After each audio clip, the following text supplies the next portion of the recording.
한번 기도하겠습니다. 아버지 하나님, 주님의 은혜를 감사합니다. 종의 말씀을 전하기 원합니다. 하나님의 말씀은 능력이 있는 말씀이고 반드시 결과가 있는 말씀임을 우리가 믿습니다. 하나님의 말씀이 떨어질 때마다 옥토가 되어서 그 말씀을 받아서 놀라운 열매를 거두게 하나님 인도하여 주시고, 하나님의 말씀은 결과를 보는 말씀이오니 아버지의 저들이 말씀을 듣는 어간에 질병에서 자유함을 받게 하시고 좋은 아버님의 건강을 회복하게 하나님 인도하여 주시는 역사가 일어나게 하나님 인도하여 주시고, 또한 저들의 간절한 소원이 이루어질 수 있는 역사가 나타날 수 있도록 축복해 주옵소서. 예수님 거룩하신 이름 받들어 기도 올리옵나이다. 아멘. 초대교회 성도들은 그 질곡의 삶을 살아가면서도 오로지 그 소망이 재림하시는 주님이었다고 합니다. 카타콤에서 말할 수 없는 지난한 삶을 살아가면서 저들이 만나는 성도들에게마다 그 인사가 주님 재림하십니다. 주님 재림하십니다. 그것이 아침 저녁으로 낮으로 만날 때마다 그 인사가 바로 주님의 재림에 대한 인사였다고 합니다. 우리 한번 전후좌우에 있는 분들과 인사를 나눠보도록 하겠습니다. 주님 재림하십니다. 주님 재림하십니다. 많은 그리스도인들이 좀 비윤리적이나 비도덕적인 삶을 추구한다고 하는 일들이 가끔 신문지상에 나와서 우리의 마음을 아프게 하는 경우가 종종 있습니다만은 왜 그렇습니까? 그것들은 대개 다 주님의 재림에 대해서 심각하게 신뢰하지 못하기 때문에 함부로 살아가는 경향이 있다라고 하는 사실입니다. 킬케골이 그런 유명한 얘기를 했어요. 누구든지 나 자신을 사람들 앞에 공포하는 순간 내 삶을 잘 살려고 노력하게 된다. 그러나 나를 익명성으로 두는 순간 스스로를 난잡하게 살아가려고 하는 성향이 많다라고 말했습니다. 그래서 인터넷에서도 익명성이기 때문에 얼마나 욕을 많이 하고 말도 못하는 비난을 퍼붓고, 그러나 자기 이름을 떳떳이 대고는 그렇게 하기가 어렵잖아요. 그래서 익명성이 참 좋지 않다. 여러분들이 세상을 살아갈 때에도 나는 그리스도인입니다 라고 하는 분명한 자기 표현을 하면서 살아가는 삶이 훨씬 더 죄를 물리치는 데 있어서 중요하다라고 하는 사실 여러분 기억하실 수 있게 되기를 바랍니다. 식당에 가서도 떳떳하게 큰 소리로 레스토랑이 떠나가듯 그렇게 소리 질러서 기도할 필요는 없겠지만은 고개를 숙이고 하나님 앞에 감사하는 1, 2분 동안에도 간절히 기도하는 그런 모습을 통해서 우리가 그리스도인의 모습을 사람들에게 인식시켜 줄 수 있고, 그렇게 내가 그리스도인이라고 사람들에게 인식시켜 주는 이상 음식이 좀 맛없다고 해서 화를 낸다든지 수저를 더 집어 던진다든지 그런 일들은 하지 않을 수 있을 거라고 생각이 됩니다. 그러지 않겠어요? 그래서 우리가 이 땅에 참 나그네로 잠깐 동안 머물다가 우리가 본향으로 돌아가는 운명의 사람들인데, 축복의 사람들인데, 이 짧은 나그네 여정을 살아가면서 우리는 좀 더 잘 살려고 발버둥을 치는 자들이 되어져야만 된다라고 하는 사실입니다. 왜?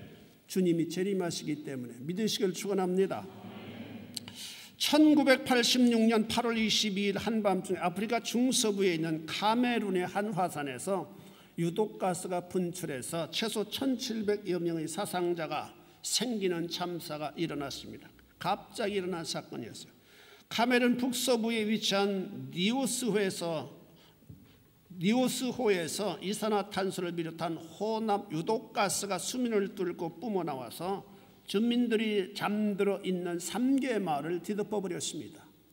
사고 현장은 마치 중성자탄이 폭발하는 것처럼 가혹된 그대로 있었지만은 많은 사람들이 가축들과 함께 죽어버렸습니다. 가스가 그냥 마을을 덮어버렸기 때문에. 나폴리도 역시 폼페이도 역시 유독가스 때문에 대부분 사람들이 죽었다고 그러잖아요.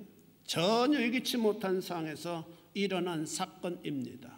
주님도 전혀 예기치 않은 상황에서 오신다고 말씀하셨습니다. 우리들은 주님의 재림을 평소에 준비하는 심령들로 세상을 살아가야만 된다라고 하는 사실입니다. 이 시간 나서는 예수 그리스도 재림하실 주님의 이름입니다. 재림하실 주님의 이름입니다. 반드시 재림하실 주님의 이름입니다. 이러한 하나님의 말씀을 마음에 각인하고 살아가는 성도 여러분들이 되어질 수 있기를 바랍니다. 첫째로 재림이란 약속들입니다. 구약의 예언인데 아주 굉장히 많은데 예로 몇 개만 들도록 하겠습니다. 스가랴 14장 4절에서 5절에 보니까 그날에 그런 놀라운 그 마지막 날을 의미합니다. 그날에 그의 발이 예루살렘 앞 동쪽 감람산에 서실 것이요 감람산 그 한가운데서 한 동소로 갈라져 매우 큰 골짜기가 되어 산 절반은 북으로 절반은 남으로 옮기고 그 산 골짜기는 아셀까지 이르를지라. 너희가 그 산 골짜기로 도망하되 유다 왕 우시아 때 지진을 피하여 도망하던 것 같이 하리라. 나의 하나님 여호와께서 임하실 것이요 모든 거룩한 자들이 주와 함께 하리라. 주님이 재림하신다. 재림에 대한 약속은 무지무지하게 많습니다. 욥기 19장 29절에도 보니까 내가 알기에는 내가 안다라고 하는 말씀은 경험적인 지식을 의미할 때 안다 라고 하는 단어를 구약에서는 즐겨 사용했습니다. 그 히브리 문화였습니다. 내가 알기에는 나의 구속자가 살아계시니 마침내 그가 땅 위에 서실 것이라. 주님의 재림을 완곡하게 표현하고 있습니다. 뿐만 아니라 신약의 예언입니다. 고린도전서 15장 51절에 보니까 보라 내가 너에게 비밀을 말하노니 우리가 다 잠잘 것이 아니요 마지막 날에 순식간에 호련히 변화리니. 예수를 믿고 죽은 자들을 향해서 성경은 잠을 잔다, 긴 잠을 잔다 그렇게 말씀합니다. 그런데 그 잠이 언제 깨게 되느냐? 주님이 재림하시는 순간 호련히 변화를 입어서 긴 잠에서 깨어나서 먼저 주님을 영접하기 위해서 이끌려 올려 감을 당하게 되어진다고 말씀합니다. 먼저 우리 살아서 주님을 맞이하는 성도들보다도 그 주 안에서 죽었던 주 안에서 잠자는 자들이 먼저 부활의 영광에 참여하게 되어진다라고 말씀합니다. 마태복음 24장 30절에 보면 그때에 인자의 징조가 하늘에서 보이겠고 그때 땅의 모든 족속들이 통곡하며 그들이 인자가 구름을 타고 능력과 큰 영광으로 오는 것을 보리라. 주께서 구름을 타고 큰 능력과 영광의 모습으로 오는 모습을 수많은 지구촌의 인생들이 바라보면서 탄식하면서 통곡하게 되어진다. 내가 왜 예수 믿을 걸 왜 안 믿었던가. 내 친구가 그렇게 교회 가자고 나를 그렇게 권고했는데 내가 웃기지 말으라고 예수가 어디 있느냐 하나님이 어디 있느냐고 거절했는데 내가 너무너무 잘못했구나라고 하는 탄식의 소리가 지구촌의 방방곡곡에 곡성이 되어서 울려 퍼지게 되어진다라고 말씀합니다. 두 번째로 재림 직전에 나타날 징조들을 주님은 쭉 말씀하셨습니다. 온 세상이 뒤숭숭하게 되어진다고 말씀합니다. 지금 세상은 끊임없이 뒤숭숭하고 있는 상황을 우리는 맞이하고 있습니다. 이태리만 보더라도 지진의 공포가 사람들을 불안하게 만들고 있잖아요. 단 몇 분 동안 몇 분입니다. 몇 분 동안 자영하는 지진의 피해는 천문학적 보수비를 필요로 한다라고 하는 사실을 우리가 경험적으로 압니다. 수년 전에 지진으로 파괴된 아퀴라는 국내적으로나 또는 해외에서까지 큰 지원을 받았지만은 아직도 보수가 끝나지 않아서 그냥 말도 못하는 그런 정황 가운데 살아가는 사람들을 가끔 텔레비전에서 방영해 주고 있습니다. 언제 끝날런지 개인적으로는 주님 재림하셔야 끝날지도 모르겠어요. 보수가. 그 보수가 끝나지도 않았는데 이태리 북부에서 지진으로 인해서 공포를 또 경험하게 되었습니다. 그래 금년 7월에 그 옆에 도시를 차로 지나가 보니까 순방향이 부서진 채 그냥 그 뜰에서 텐트를 쳐놓고 사는 사람들이 많이 있음을 목격을 했습니다. 막 두려워서 건물이라면 아마 지진의 공포를 경험한 사람들은 건물에 들어가는 것을 너무너무 두려워하게 될 겁니다. 아마 정신적으로 아마 혼란스러워서 아마 그 정신적으로 안정되지 못하는 그러한 남은 여생을 살아가야만 되지 않을까 그런 생각도 해봅니다. 환난의 바람이 온 세상에 불어옵니다. 마태복음 24장 6절 이하에 보니까 난리와 난리의 소문을 듣겠지만은 너희는 삼가 두려워하지 말라. 이런 일이 있어야 돼. 아직 끝은 난 일이라. 민족이 민족을, 나라가 나라를 대적하여 일어나겠고 곳곳에 기근과 지진이 있으리니. 얼마나 기근이 많이 있어요. 금년도에 미국을 강타한 시즌 때문에 옥수수나 이런 여러 가지 곡식값이 20-30%가 오르게 되었다고 하는 그 불안한 뉴스들 우리는 신문지상을 통해 보고 있잖아요. 이 모든 것이 재난의 시작이니라. 지금 우리는 경제적 환란의 바람을 맞이하고 있습니다. 온 세상이 경제적으로 어렵지 않다고는 말이 없는, 온 세상이 한꺼번에 만나는 경제적 재난입니다. 대학을 졸업해도 취직하기 하늘의 별을 따는 것까지 힘들다고 하잖아요. 그래서 그런지 아예 놀고 먹으면서 일하려고 하지 않는 20대가 유행처럼 일어나는 그런 시대를 지금 우리가 맞이했다고 말합니다. 온 세상이 뒤숭숭합니다. 좀 안정되어야 될 텐데 말입니다. 그러니 공연히 사람들의 마음이 불안하게 되면 이태리 가게를 보세요. 구경하는 사람은 많이 있는데도 불구하고 쇼핑백을 들고 다니는 사람은 눈에 보기가 힘들잖아요. 불황이 실질적으로 서민들에게까지도 미치고 있다라고 하는 하나의 증거를 우리가 보게 되는 것 같습니다. 막연한 불안감이 사람의 마음의 평안을 빼앗아갑니다. 뭔가 일어날 것 같은 불안이 사람들의 마음을 지배하고 있는 시대를 우리가 지금 살아가고 있다. 여러분, 전쟁의 소음을 듣고 있을 때 불안하게 되는 것처럼 말입니다. 사람의 본성이 또 변하게 된다라고 말씀합니다. 본성이 사악해진다라고 말씀하고 있어요. 요즘에는 세상을 보면은 뭔가 나사가 빠진 것 같은 그런 모습을 우리는 볼 수 있습니다. 10대를 충고했다고 해서 아버지 같은 분을 때려 죽게 하는 일이 빈번하게 일어나고 있다. 스승도 보이지 않잖아요. 교실에서 소란스럽게 한다고 해서 학생을 혼냈다고 해서 학생이 달려들어서 선생을 공격하고, 그러면 부모는 아이를 마땅히 나무래야만 되는데도 불구하고 또 부모는 아이들 편에서 학생을 멱살을 잡고 패대기를 치는 이러한 참으로 참 폐악한 시대가 도래했다. 오늘 아침도 잠깐 보니까 광중 어디서 자기 형수를 칼로 20몇 번을 찔러서 죽게 했다. 어떻게 이런 뭔가 핀트가 달라져 버리는, 사람의 윤리나 도덕의 어떤 기준이 달라져 버리는 이런 어떤 사람에서 짐승으로 전락되는 이러한 삶을 우리가 지금 추구하고 있는 것이 아니겠나, 그런 생각도 해봅니다. 뿐만 아니라 이 마지막 시대는 극단적인 이기주의가 흥행한다고 주님은 예언적으로 말씀하셨습니다. 디모데후서 3장 1절 이하에 보면 너는 이것을 알라.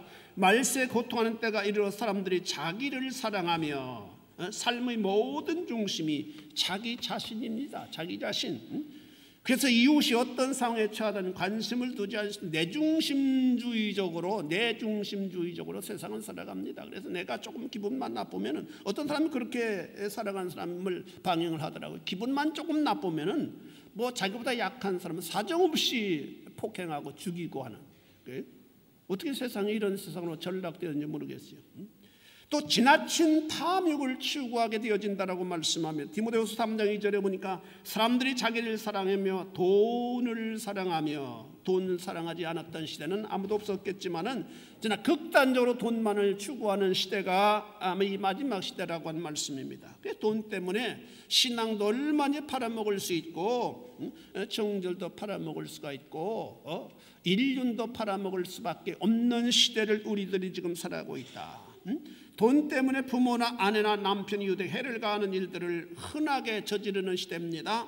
생명보험을 들어놓고 아내도 죽이고 심지어는 부모도 죽이고 친구도 죽이고. 그래서 어떤 그 살인사건이 일어나는 그 배후에 보면 언제든지 생명보험을 들어놓는 일들이 있다고 방향하고 있는 모습을 봅니다. 돈에 의해서 돈 얼마만 되면은 그냥 생명은 아주 하찮은 것으로 여기는 생명천시 사상이 이 마지막 시대 온 우리를 뒤덮고 있다라고 하는 사실을 우리는 보게 됩니다. 또 미혹하는 일들이 많이 일어난다고 말씀합니다. 마가복음 13장 21절에 보니까 그때 어떤 사람이 너희에게 말하되 그리스도가 여기 있다 보라 저기 있다 해도 믿지 말라. 거짓 그리스도들과 거짓 선자들이 일어나서 이적과 기사를 행하여 할 수만 있으면 택하신 자들을 미혹하려 하리라. 거짓 그리스도들과 거짓 선자들이 주특기로 사용하는 매체는 이적과 기사라고 말씀하고 있습니다. 병을 고치고 뭐 환상을 보고 뭐 이상한 어떤 역사가 일어나는 것, 이런 것들은 거의 다 이단들이 전매특구로 사용하는 것들이다라고 하는 사실을 여러분들이 기억하고, 물론 신선한 하나님의 종들도 이런 사건들이, 이런 기사들이 일어날 수 있습니다만은, 그러나 많은 거짓 선자들이 마지막 시대는 이런 일들을 전매특구로 사용하는 일들이 우죽순처럼 일어난다고 예고하고 있음을 우리가 주목해서 함부로 어디를 선택하고 찾아가는 그런 일들을 우리가 주의해야만 된다라고 말씀입니다. 마가복음 23절에도 보니까 너희는 삼가라 내가 모든 일을 너희에게 미리 말하였노라. 하와를 미혹했던 사단은 지금도 그와 같은 방법으로 성도들을 미혹하고 있어요. 사단이 하와를 미혹했던 가장 중요한 부위가 무엇입니까? 그 하나님의 말씀을 변조하는 것이었습니다. 우리 다 따라서 변조. 말씀을 말씀대로 해석하지 아니하고 말씀을 좀 이상하게 변개시키는 그런 것들은 다 이단들이 전매특구입니다. 지금도 하나님의 말씀 변조하려는 시도가 맹렬하게 일어나고 있습니다. 우리는 어떤 경우에도 성경은 하나님의 영감된 진리의 말씀을 의심 없이 믿어야만 됩니다. 이 성경은 그 본처가, 그 성경은 땅에서부터 어떤 사람의 마음으로부터 지식으로부터 태동된 말씀이 아니라 하나님께로부터, 하늘에서부터 오신 말씀이다. 하나님께로부터 준 말씀이다라고 하는 사실을 우리가 의심 없이 하나님의 부르심을 받는 순간까지, 주님 재림하시는 순간까지 믿게 되어질 수 있게 되기를 주의 이름으로 축원해 드립니다. 이 믿음에서 이탈하게 되면 그때부터는 불행하게 되어집니다. 뿐만 아니라 사람들의 마음이 포악하게 된다고 말씀합니다. 디모데후서 3장 1절에서 5절에 보면 너는 이것을 알라. 말세 고통하는 때가 이르러 사람들이 자기를 돈을 사랑하며 자랑하며 교만하여 비방하며 부모를 거역하며 감사하지 아니하며 거룩하지 아니하며 무정하며 원통함을 풀지 아니하며 모함하며 절제하지 못하며 사나우며 선한 것을 좋아하지 아니하며 배신하며 조급하며 자만하며 쾌락을 사랑하기를 하나님 사랑하는 것보다 더하며 경건의 모양은 있어 경건의 능력은 부인하니 이 같은 자들에게서 내가 돌아서라. 이런 모습을 보이는 사람과 교제하지 말아라라고 하는 의미의 말씀입니다. 여기에서 19가지의 특징을 사도 바울은 성령의 감동을 통해서 나열하고 있습니다. 마지막에는 이런 어떤 마음의 특성을 지닌 자들이 많이 일어나게 되어지고, 이런 사단의 영향을 통해서 수많은 사람들의 마음이 이렇게 변절되어진다라고 하는 특성을 말씀하고 있습니다. 여러분의 마음 가운데 바울이 시작한 이 여러 가지 특성 중에 내게는 어떤 특성이 있는지 여러분이 살펴볼 수 있게 되기를 바랍니다. 이 많은 성향 중에 하나라도 있다면 그 부분을 고치기 위해서 여러분들이 몸부림칠 수 있게 되기를 바랍니다. 이러한 현상을 보게 될 때 재림의 전조 현상으로 우리가 깨달아야만 된다라고 말씀입니다. 그런데 유감스럽게도 그렇게 생각하는 사람은 그리 많지 않다라고 하는 사실입니다. 요즘에는 이 재림에 대한 설교가 거의 없다고 합니다. 사람의 말조신경을 아주 자극하는, 아니면 즐겁게 만드는 그런 설교가 대부분이라고 하는 기사를 제가 읽어보았습니다. 미국의 레드북이라는 잡지사의 기자가 미국의 유수한 8개의 신학대학원 세미나에 참석을 해서 그 신학대학원 학생들에게 주님의 재림에 대해서 어떻게 생각하느냐라고 설문지를 돌렸더니 겨우 학생 1%만 그 주님의 재림을 나는 믿습니다라고 대답을 했다고 합니다. 그들은 졸업하고 대부분 목사가 될 분들인데도 불구하고 그들의 신앙은 재림신앙을 받아들이지 않고 있다라고 하는 그런 통계입니다. 그렇기 때문에 세상을 함부로 살아갈 수밖에 없어요. 그렇기 때문에 그런 사람들 때문에 교회가 욕을 먹게 되고 교회가 빛의 역할을 제대로 하지 못하게 되어진다라고 하는 사실입니다. 세 번째로 우리 주님의 재림을 만인이 볼 수 있게 재림하십니다. 만인이 눈으로 똑똑히 볼 수 있게 오세요. 큰 이적을 동반하는 재림입니다. 누가복음 21장 25절 이하에 보니까 1월 성신엔 그 징조가 있겠고 땅에서는 민족들이 바다와 파도의 성난 소리로 인하여 혼란한 중에 곤고하리라. 아마 어마어마한 그런 어떤 지축을 흔들 만한 놀라운 그런 상황 중에 아마 주님이 재림하실 것을 예고하고 있습니다. 그래서 사람들이 이 세상에 세상이 임할 일을 생각하고 무수함으로 기절하리니 이는 하늘의 권능들이 흔들리겠습니다. 그때 사람들이 인자 구름을 타고 능력과 큰 영광으로 오는 것을 보리라. 큰 구름을 타고. 여러분 하늘에 아름다운 구름이 떠오를 때마다 그 구름을 바라보시고 여러분들이 저 구름을 타고 주님이 오신다고 말씀하셨다라고 하는 사실을 다시 한번 상기할 수 있는 성도 여러분들이 되어질 수 있기를 바랍니다. 그건 신화야. 어떻게 구름을 타고 오실 수 있어? 그렇게 생각하는 것은 잘못된 믿음이에요.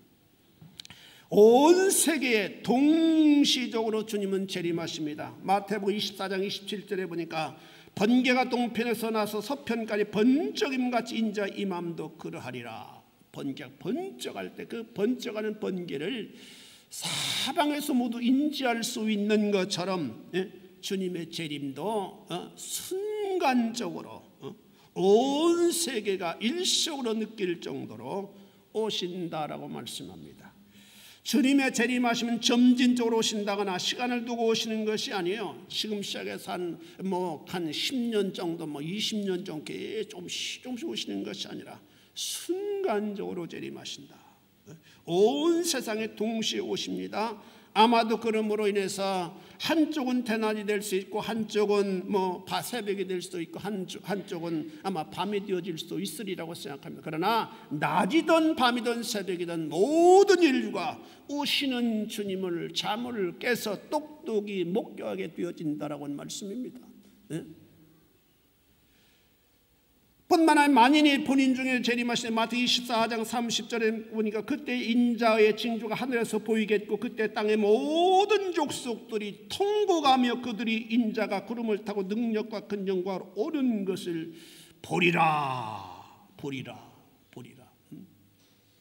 아무리 잠이 많은 사람도 그 순간 잠이 딱 깨서 아마 보게 되어질 것이라고 생각합니다. 제가 6.25 때 제가 만 4살 때였는데 그 어머니가 그 아버지가 6.25 때 치안대에 잡혀가시고 40에 저희 어머니가 홀로 되셨는데 5남매가 있었는데 형들은 다 또 다른 데로 가고 나하고 내 여동생이 있었는데 그때 4살 때 뭐를 합니까? 얼마나 잠을 많이 잤겠어요. 그런데도 불구하고 그 어머니가 너무 두려워가지고 그냥 항상 그 집 시골집에서 창문에 빛이 안 새나가도록 담요를 창문에다가 걸어놓고 밤새도록 당신 잡아갈까봐. 우리 어머니가 아주 미녀였거든요. 아마 그래서 그런지 모르겠지만은 그냥 밤을 주무시지 않았어요. 그냥 그래서 우리가 잠자다가 뒤척에다가 눈이 번쩍 떼어서 보면은 그냥 창문 앞에서 이렇게 밖에 무슨 소리가 나는지 그것만 신경을 쓰셨어요. 너무너무 두려워서 그랬을 겁니다. 그래 하루는 전쟁터에 나가는 수많은 청년 호국단과 그 사람들이 나중에 그걸 알았습니다. 횃불을 들고 저 한 몇 킬로 앞에서 쫙 노래를 하면서 나가는데 그것이 저희 가족들을 잡으러 오는 줄 알고 막 얼마나 그냥 병우야 일어나라. 그게 아주 작게 누가 들리면 안 되니까 그거 누가 들린다고 해서 상관이 없었을 때 너무 겁이 많으니까 병우야. 그리고 얼마나 제가 잠기가 밝았는지 어릴 때부터 아마 새벽 기도하도록 하나님이 그렇게 날 훈련시킨 것 같아요. 지금도 굉장히 새벽 반창게 받습니다. 어릴 때 훈련 덕분에. 그래서 신앙교육이 어릴 때 받는 게 굉장히 중요한 것 같아요. 그래서 병우야 작게 얘기해도 발딱 깨가지고 그때부터는 잠이 안 오는 거예요. 그 4살 때가 뭐를 하겠어요. 그러면 그냥 그 어머니를 따라서 뒷담을 넘어가요. 눈이 이렇게 굉장히 많이 왔는데도 불구하고 그 산을 가로질러 가지고 아주 깊은 골짜기에 살고 혼자 외롭게 홀로 살고 있는 산지기 집까지 찾아갔어요. 그 엄청난 구렁텅이를 막 넘어가죠. 그랬더니 그 할머니가 그 생각이 지금도 나요. 어떻게 이 깊은 밤중에 이 아이들을 데리고 여기까지 왔느냐고. 당신 잘못하다가 죽는다고. 왜 그렇게 두려워하느냐고. 막 그 얘기가 지금도 기억이 되더라고요. 예? 그래가지고 한 번 잠이 깨면 잠이 올 줄 아는 거예요. 그 어릴 때. 그러면서 그 밤이 왜 이렇게 긴지요. 겨울날 밤이. 그래서 날이 새기를 그렇게 잠자리에서 고통스럽게 기다렸던 그 시절의 추억이 아직도 남아 있습니다. 아무리 자고 나도 또 막 동쪽이 박질하나요. 깜깜해요. 잤다가 또 일어나고 잤다가 또 일어나고. 왜냐하면 낮이 되면은 공산군들이 빨치산들이 넘어오지 않는다. 그런 얘기를 들었기 때문에 밤에만 활동한다. 이런 얘기를 들었기 때문에 낮이 오기를 그렇게도 기다렸던 시절이 지금도 기억이 됩니다. 여러분, 우리 주님이 오실 땐 모든 사람이 아무리 잠이 많은 사람도 영적으로 잠을 다 깨워버리실 거라고 생각합니다. 똑똑히 보는 가운데 오시도록 주님께서 섭리하여 주실 겁니다. 주님께서 육신을 입고 초림하실 땐, 처음에 오실 때는 새벽 이슬처럼 고요하게 오셨어요. 아무도 알지는 못했습니다.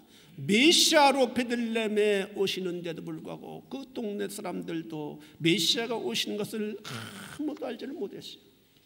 그러나 재림하시는 주님 만인이 충분히 볼 수 있도록, 알 수 있도록 당당하게 수많은 천군 천사를 대동하고 오십니다.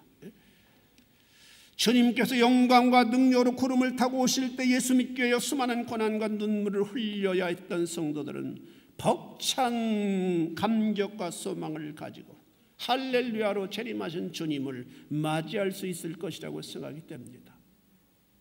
참 저는 그런 면에서 감사하게 돼요. 왜냐하면 주님이 오실 때 그냥 몇만 명 성도를 데리고 목회하고 이런 분들은 얼마나 그냥 뭐 황제 같은 삶을 살잖아요. 뭐 우리 같은 사람은 게임이 안 되잖아요. 그런 분들은 주님 오신다면 두려울 거예요. 주님 조금만 더 있다 오십시오. 이거 좀 더 누리다가 오셔야지. 누리게 하셔야지. 방금 오시면 어떻게 합니까? 좀 더 누리게 한 1년만 있다 오시옵소서. 아마 그렇게 생각하는 사람들도 많이 있지 않겠어요? 뭐 부자들이나 뭐 높은 지위에 있는 사람들이나 뭐 인기가 막 지금 뭐 우리 누구요 싸이같이 이제 막 인기를 얻은 사람들은 주님 오신다면 무지무지하게 싫어할 겁니다. 조금 더 누리다가 오실 수 있도록 해주십시오. 그러지 않겠어요? 그러나 우리는 가진 것도 별로 없고 뭐 별로 없는데 내술 자랑도 없기 때문에 빨리 오시면 좋겠어요. 빨리 오셨으면 오늘 밤에도 오시면 좋겠어요. 믿으시길 축원합니다. 세상 것 누리면 얼마나 누리겠습니까? 육체적으로 조금 뭐 기쁘면 되겠지만 그것이 우리의 영혼을 만족해 할 수 있는 매체는 되어질 수 없잖아요. 그 오시는 주님을 기다리지 않았던 사람들은 후회와 탄식으로 가슴을 치게 된다고 주님은 선명히 말씀하십니다. 그때는 회개할 수 없어요. 때가 너무 늦었기 때문에. 마태복음 24장 40절에 그때 두 사람이 밭에 있으며 한 사람은 데려가고 한 사람은 버려둠을 당할 것이요. 두 여자가 맷돌질을 하고 있으면 한 사람은 데려가고 한 사람은 버려둠을 당할 것이라. 그러므로 깨어있어 그날에 너희 주가 어느 날에 너희 주가 임할는지 너희가 알지 못함이니라.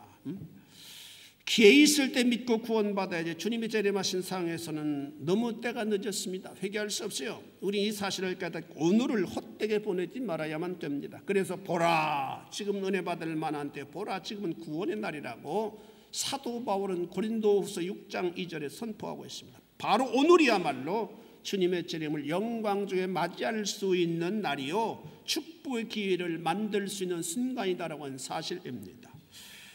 마지막으로 주님의 재림을 통해서 성도는 꿈을 성취하게 됩니다. 택하신 자들을 부르십니다. 마태복음 24장 31절에 보니까 그가 큰 나팔소리와 함께 천사들을 보내리니 그들이 그의 택하신 자들을 하늘 이 끝에서부터 저 끝까지 사방에서 모으리라. 하나님의 택함 받은 자들을 낱낱이 쉴 수 없이 불러 모으시는 하나님이시다라고 하는 사실입니다. 걱정할 거 없어요. 예수 믿고 구원의 확신만 가지면 무슨 일을 하든 어디서 산 골짜기에 있든 뭐 항해선을 타고 저 뭐 바다 끝에가 있다 할지라도 상관없어요. 하나님의 그 사람들 다 불러 모신 믿으시길 축원합니다. 완전 구원이 성취되어 뿐만 아니라 이렇게 주님이 재림하신다고 그러니까 뭐 하던 거 다 때려치고 오시는 주님을 맞이하자, 거기에만 골몰하자, 그렇게 판단하는 것은 굉장히 잘못된 판단이에요. 여러분, 현장에서 여러분들이 하는 학업의 현장에서 일터에서 직장생활 하는 어간에 부르심을 받아야만 됩니다. 믿으시길 축원합니다. 막 성악 발성 연습 막 하면서 와라 한번 가는 거예요. 와라. 그러지. 주님 오시니까 뭐 음악 성악이든 뭐 빛은 다 때려쳐버리고 오시는 주님만 내가 흰 옷 입고 기다리겠습니다. 그건 이단들이 하는 발상이에요. 절대로 그렇게 하지 마세요. 본문에 마태복음 24장 40절에 주님 말씀하셨죠. 두 사람이 밭에 있음에, 밭에 있다고 하는 말씀 뭐예요? 농사꾼이라고 하는 의미입니다. 농사꾼은 농사의 현장에서 오신 주님을 맞이해야 돼요. 또 두 여자가 맷돌질을 하고 있으면 맷돌질을 하고 한다고 하는 가족들의 식사를 준비하기 위하여 일하는 그런 부녀들을 의미합니다. 식사를 준비하는 맷돌을 가지고 맷돌질을 하다가 곡식을 빻도록 하게 맷돌질을 하다가 그 상황에서 대례감을 받는다라고 말씀하고 일의 현장, 일터의 현장에서 우리가 주님을 영접할 수 있는 신앙생활을 해야만 된다라고 하는 사실을 여러분 기억하실 수 있게 되기를 바랍니다.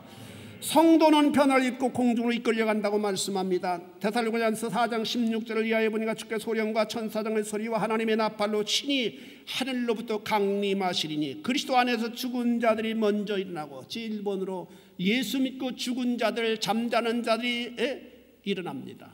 뭐 행방불명됐다는 사람도 우리가 두려워할 필요 없이 다 일어나요. 부활해요.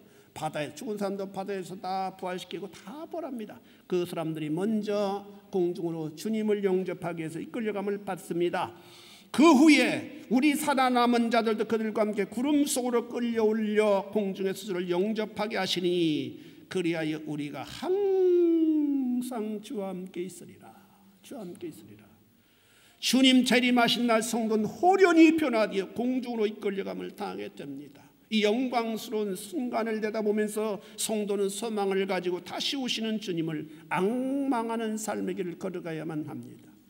주님과 더불어 영생을 누리게 됩니다. 계시록 22장 5절에 보니까 다시 밤이 없겠고 등불과 햇빛 쓸데없으니 이는 주 하나님이 그들에게 비치심이라.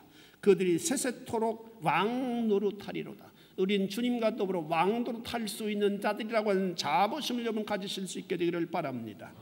데살로니가전서 4장 17절에 보니까 그리하여 우리가 항상 주와 함께 있으리라.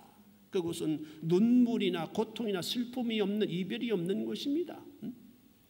거기는 행복이 가득한 곳입니다. 어떤 사람들은, 믿지 않는 사람이 또 그런 글을 썼더라고요.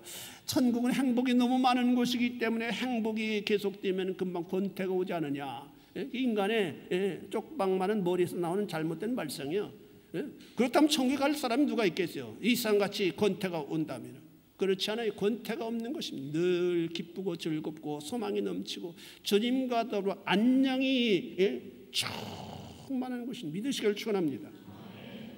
성도는 오로지 주님과 더불어 영원한 삶을 사는 날을 소망하면서 살아갑니다. 그날이 빨리 오기를 기다립니다. 이런 소망이야말로 성도만이 가질 수 있는 특권이고 찬란한 소망입니다. 사랑하는 성도 여러분, 재림에 대한 말씀을 가장 많이 하신 분은 선지자들이나 사도들이 아니에요. 바로 우리 주님이십니다.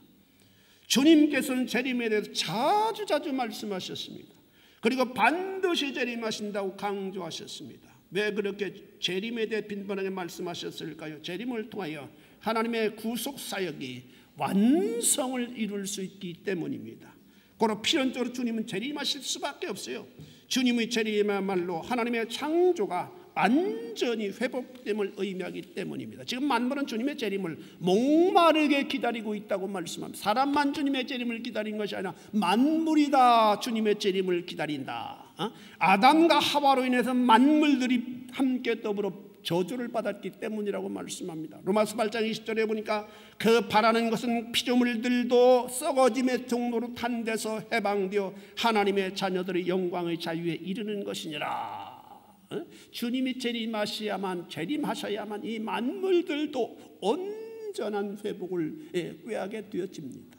사랑하는 성도 여러분, 성도는 주님의 재림으로 인해 비로소 승리자가 될 수 있어요. 앞서간 수많은 성도들은 오로지 주님의 재림을 손꼽아 기다리면서 고난의 여정을 걸어갔습니다. 토굴에서 아니면 바위틈에서 또는 감옥에서 말입니다. 이사야 같은 사람은 여러분 시골에 가면 멍석 있잖아요. 멍석, 그거 잘 모를 텐데 이렇게 곡식을 넣는 멍석이라는 게 있습니다. 이렇게 집으로 만드는 그 멍석에 말려서 톱으로 썰어서 죽임을 당했다고 합니다. 야사에 의하면. 그런 사람들이 얼마나 많이 있겠어요. 예수 믿는다고, 하나님 믿는다고, 그럼에도 불구하고 기꺼이 죽음을 선택하고 기꺼이 죽음을 선택했어요. 왜? 부활의 소망을 확실하게 붙잡았기 때문에. 사랑하는 성도 여러분, 우리는 찬란한 궁극적 소망이 있습니다. 그것은 감람산의 산을 올라가신 그대로 재림하신 주님의 놀라운 약속입니다. 영광 중에 구름을 타고 오신다고 말씀하셨습니다. 우리는 우리를 영원한 본향으로 데려가기 위하여 오시는 주님을 맞이하는 성도가 되어져야만 합니다. 여러분, 다른 부분이 부족하고 비록 뛰어나지 못해도 괜찮습니다. 가장 중요한 것은 주님께서 나를 구원하시고 재림하신다고 하는 사실입니다. 그것을 굳게 믿는 한 우리는 성공한 인생입니다. 우리 한번 전후좌우에 있는 분들과 인사를 합시다. 우리는 성공한 인생입니다. 한번 인사하시기 바랍니다. 그렇습니다. 우리는 성공한 인생이에요. 우리가 세상적으로 상대적으로 보면 우리는 연약한 존재고 송하지 못한 존재고 참으로 하층기류를 살아간 사람들로 스스로를 평가절하는 경우가 없지 않아 있으려고 생각합니다마는 위대한 예수 그리스도 그분을 믿는 한 그분이 성령 우리 안에 있는 한 우리는 누가 뭐래도 절대적으로 성공한 인생이다라고 하는 사실을 여러분 믿으시고 자부심을 가지실 수 있게 되기를 바랍니다. 그 믿음이야말로 가장 중요한 것이고 결코 그 무엇과 바꿀 수 없는 보석 이상으로 고귀한 것이올시다. 이 믿음 굳게 붙잡고 오시는 주님을 영접하는 성도들이 되어져야만 합니다. 나사렛 예수 그리스도, 그는 반드시 재림하실 영광스러운 주님의 이름입니다. 기도하시겠습니다. 자비하신 아버지 하나님, 주님의 은혜를 감사합니다. 우리를 고와 같이 버려두지 아니하시고 우리를 보호하시기 위하여 성령을 보내시고 아버지 하나님 반드시 재림하신다고 약속하신 주님, 우리가 그 약속을 다시 한번 상기하고 참으로 소망을 가질 수 있도록 하나님 인도하여 주심을 감사를 드립니다. 우리가 비록 이 땅에서 힘들고 어려운 삶을 살아가지만은 우리는 오시는 주님 그분에 대한 소망 때문에 넉넉히 이길 수 있음을 고백합니다. 아버지, 이 믿음 가지고 아버지 우리가 이 세상을 정복하며 살아가게 하나님 인도하여 주시고 언젠가 오시는 주님을 영광중에 맞이할 수 있는 복된 성도들이 되어지게 하나님 인도하여 주옵소서. 예수님 거룩하신 이름 받들어 기도 올리옵나이다. 아멘. 우리 찬송 180